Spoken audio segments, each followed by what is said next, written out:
नमस्कार विद्यार्थियों। आज हम जीएसटी में वैल्यू ऑफ सप्लाई के अंतर्गत रूल नंबर 32 2A और 2B के बारे में पढ़ेंगे। कुछ पूर्तियों के मूल्य का निर्धारण, determination of value for certain supplies. तो 32 नंबर जो रूल है उसके अंतर्गत विदेशी मुद्रा के क्रय विक्रय के संबंध में मूल्य, विदेशी मुद्रा के क्रय या विक्रय के संबंध में जिसके अंतर्गत धन की अदला बदली भी है, यानी जो एक्सचेंज है वो भी है और उसके क्रय विक्रय करना भी है। सेवाओं की पूर्ति का मूल्य सेवा के पूर्तिकर्ता द्वारा अगर लिखित रीति के निर्धारण से किया जाएगा, अर्थात वास्तविक मूल्य जो हमारा ए पॉइंट है, यानी 32 2 जो ए है उसके अंतर्गत वास्तविक मूल्य निकालने के लिए 3 प्रकार की कंडीशंस है। फर्स्ट कंडीशन हमारी है जब आरबीआई की संदर्भ दर उपलब्ध हो, यानी रेफरेंस रेट ऑफ आरबीआई हमारे पास उपलब्ध हो, अवेलेबल हो, तो क्या होगा, किसी मुद्रा के लिए जब उससे भारतीय रुपये में परिवर्तित किया जाता है तो मूल्य यथास्थिति क्रय की दर या विक्रय की दर और उस समय उस मुद्रा के लिए भारतीय रिजर्व बैंक के निर्देश की दर, यानी क्रय या विक्रय की दर और उस समय उस मुद्रा की भारतीय रिजर्व बैंक के निर्देश की दर, यानी रेफरेंस रेट ऑफ आरबीआई में अंतर को मुद्रा की कुल इकाइयों का गुणा किए जाने के बराबर होगा। तो सेलिंग प्राइस माइनस करेंगे आरबीआई की रेफरेंस रेट, यह जो परचेज प्राइस है उसमें से रेफरेंस रेट को हटा देंगे। इसमें प्लस माइनस हमें नहीं देखना, जो बड़ी रेट उसको पहले ले लेंगे और छोटे रेट को लेस कर देंगे।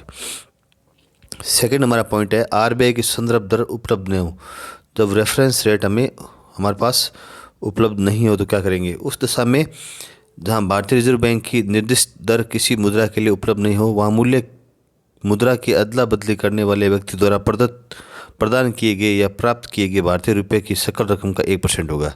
यानी मुद्रा में जो परिवर्तित करने पर जो भारतीय रुपये जो सकल रकम आएगी उसका 1% उसकी वैल्यू मानी जाएगी। तो थर्ड पॉइंट हमारा है वो है यदि किसी भी चलन मुद्रा का परिवर्तन भारतीय मुद्रा में न हो तो परंतु उस दशा में जहां परिवर्तित की जाने वाली कोई मुद्रा भारतीय नहीं है वहाँ मूल्य दोनों रकमों में से उस रकम के 1% के बराबर होगा जो उस दिन भारतीय रिजर्व बैंक द्वारा प्रदान की गई निर्देश दर पर भारतीय रुपये में दोनों में से किसी मुद्रा को परिवर्तित करके मुद्रा की अदला बदली करने वाला व्यक्ति प्राप्त करेगा। यानी इन दोनों में से जो अमाउंट होगी उसका जो कम होगा उसमें से उसका 1% के बराबर होगा। परंतु सेवाओं की पूर्ति करने वाला व्यक्ति किसी वित्तीय वर्ष के लिए वाक्यांश बी के अनुसार मूल्य सुनिश्चित करने के विकल्प का प्रयोग कर सकता है। यानी ये जो इसके अंतर्गत वो धारा 32 2B का विकल्प भी अपना सकता है। तो उसमें धारा 32 2B में क्या दिया हुआ है, जो वैकल्पिक मूल्य है ये इसमें आएगा, सेवाओं के पूर्तिकर्ताओं के विकल्प पर विदेशी मुद्रा के संबंध में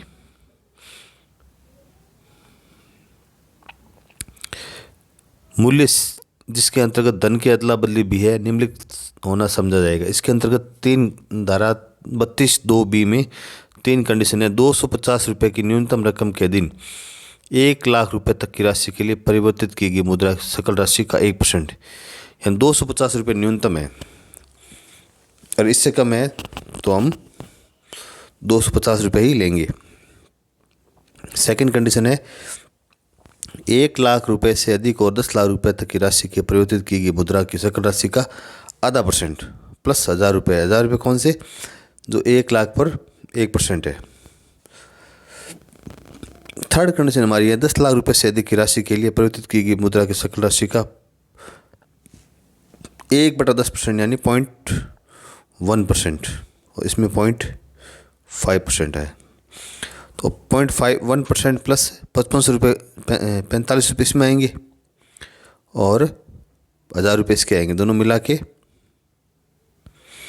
तो 9 लाख पर होगा ₹45 इसके, ₹1000 इसके, ये प्लस 5500 हो गए। 5500 और जो 1 लाख पर, जो 10 लाख से ऊपर है उस पर 0.1% निकालेंगे तो मैक्सिमम ₹60,000 होगा, इससे ऊपर नहीं माना जाएगा।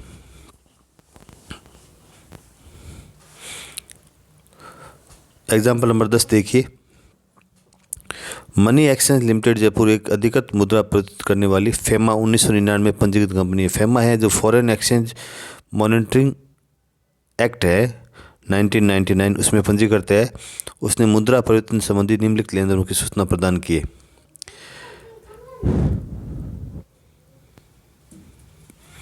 Money exchange limited Jaipur is N authorised money changer registered under FEMA 1999. It provided information of the following transaction of the money exchange. First, sold $8,000 at $1 equal to ₹62. Purchased €3,000 at €1 is equal to ₹69. Third point है purchased 2000 British pound at £1 is equal to ₹102.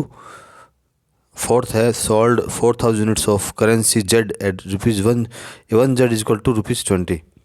और fifth है sold $11,000 for 6000 British pound.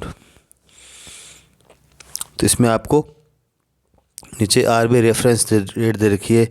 $1 है ₹61, €1 है ₹71 और 1 British pound का ₹99 दे रखा है। You are required to calculate taxable value of supply of service and thereon if all charges are exclusive of GST are and applicable GST rate 18%। इस GST के बिना जो सभी राशियाँ GST के बिना होगी और GST रेट 18% है। सॉल्यूशन देखिए, तो हम पहले पॉइंट वाइज लेते हैं। Sold 8000 units $1 is equal to ₹62 है। तो 62 तो $, की एक्सचेंज रेट है और RBI रेट है $1 की ₹61 है। तो 62 माइनस 61 हो जाएगा। तो 62 माइनस 61 और $8000 है selling price minus RBI rate, तो इसमें ₹8000 आ जाएंगे। सेकंड है 3000 €, €1 ₹69 है और यहाँ यूरो रेट 71 है। तो 71 minus 60, purchase of 3000 €, 71 minus 69 into 3000 तो ₹6000। थर्ड पॉइंट हमारा है परचेज 2000 ब्रिटिश पाउंड, £1 ₹102। तो और ब्रिटिश पाउंड की रेट 99, तो 102 minus 99, purchase of 2000 pound, buying rate minus RBI rate, 102 minus 99 और 2000 तो 6000 हो जाएगा।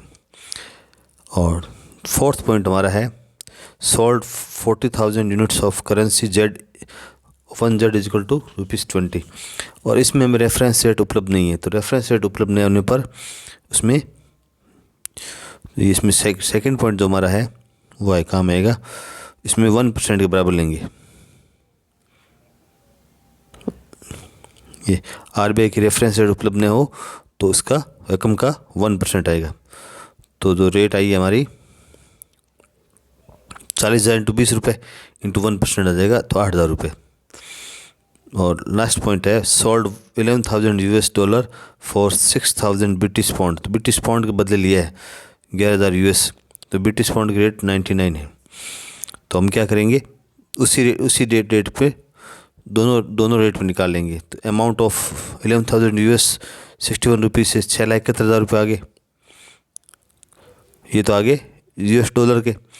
अब हम ब्रिटिश पाउंड का निकालें, 6000 ब्रिटिश पाउंड ₹99 पर पाउंड है, तो 5,54,000। इन दोनों में से जो कम है उसका 1% आ जाएगा। तो इन दोनों में से ₹5,54,000 कम है, उसका 1% आ जाएगा, तो ₹5,940 आ जाएगा। तो हम टोटल करेंगे इसकी, तो टोटल सप्लाई हमारी 33,940 आ जाएगी।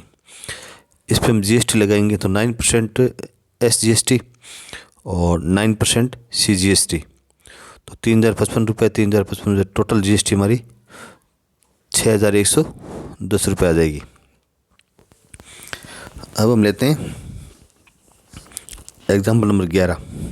मोदी लिमिटेड जयपुर फेमा 99 में पंजीकृत है और मुद्रा परिवर्तन हेतु अधिकृत है। उन्होंने मुद्रा परिवर्तन संबंधी लेन देन की। Modi limited Jaipur is an authorise money changer registered under FEMA 1999. It has entered the following transaction of supply of money changing 500 transactions of conversion of dollar into Indian rupees of 20,000 per transaction के 20,000 रुपीज़ है।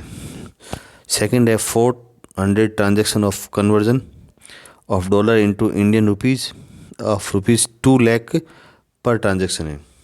Third है 100 transaction of conversion of Indian rupees in dollar of ₹6 lakh per transaction. Fourth है 100 transaction of conversion of Indian rupees in dollar ₹10 lakh per transaction. Fifth है 90 transactions of conversion of euro into Indian rupees of ₹500 lakh per transaction.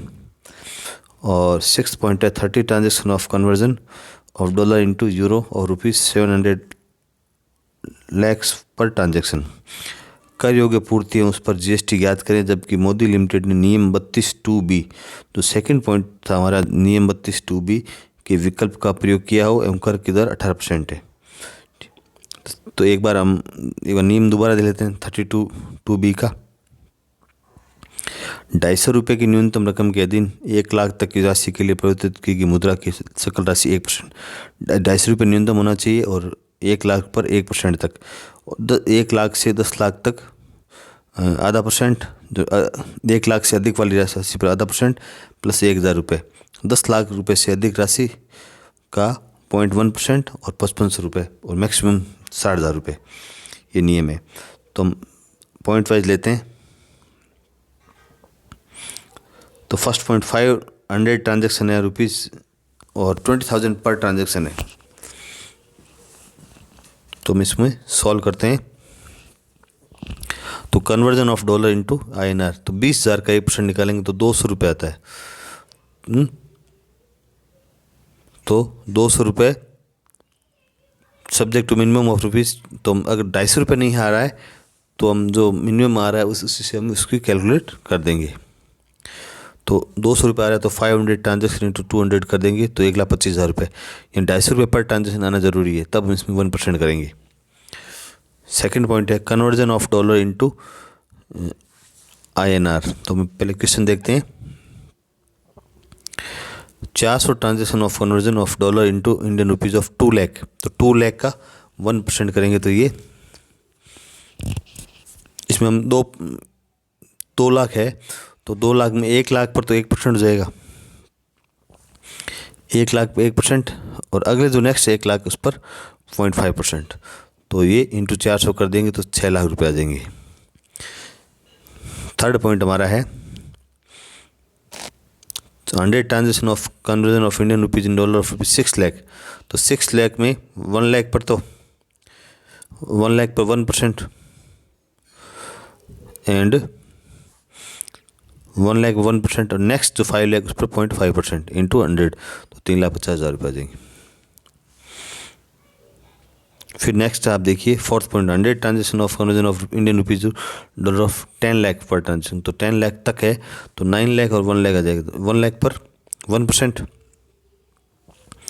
1 lakh 1% और next जो 9 लाख उस पर 0.5% into 100 transaction तो 5,50,000 रुपये आ जाएंगे। Fifth हमारा पॉइंट है 90 transaction of conversion of euro into Indian rupees of ₹500 lakh, यानी 5 करोड़ रुपये हो गए। 5 करोड़ रुपये हो गए। तो यहाँ थोड़ा समझने वाली बात है, देखिए 1 लाख पर 1%, तो नेक्स्ट 9 लाख पर 0.5%। अब जो 4 करोड़ 90 लाख बचे उस पर 0.1%, तो 1,45,55 रुपये आएंगे प्लस 49,000 रुपये, तो 54,500 रुपये इंटू 90 ट्रांजेक्शन मल्टीप्लाई कर देंगे तो 49,05,000 रुपये आ जाएंगे। नेक्स्ट सिक्स्थ हमारा है 30 transaction of conversion of dollar into euro of ₹700 lakh, तो 7 करोड़ रुपये हो गए। तो 7 करोड़ रुपये में 5500 तो यहाँ तक आएंगे 5500 तो यहाँ तक आ जाएंगे। तो नेक्स्ट 690 लाख यानी 6,90,00,000 पर 0.1% करेंगे तो 74,500 रुपये इन दोनों टोटल आ जाएगी। तो 74,500 आ रहे हैं तो मैक्सिमम हमारा 60,000 रुपये आना ज़रूरी है।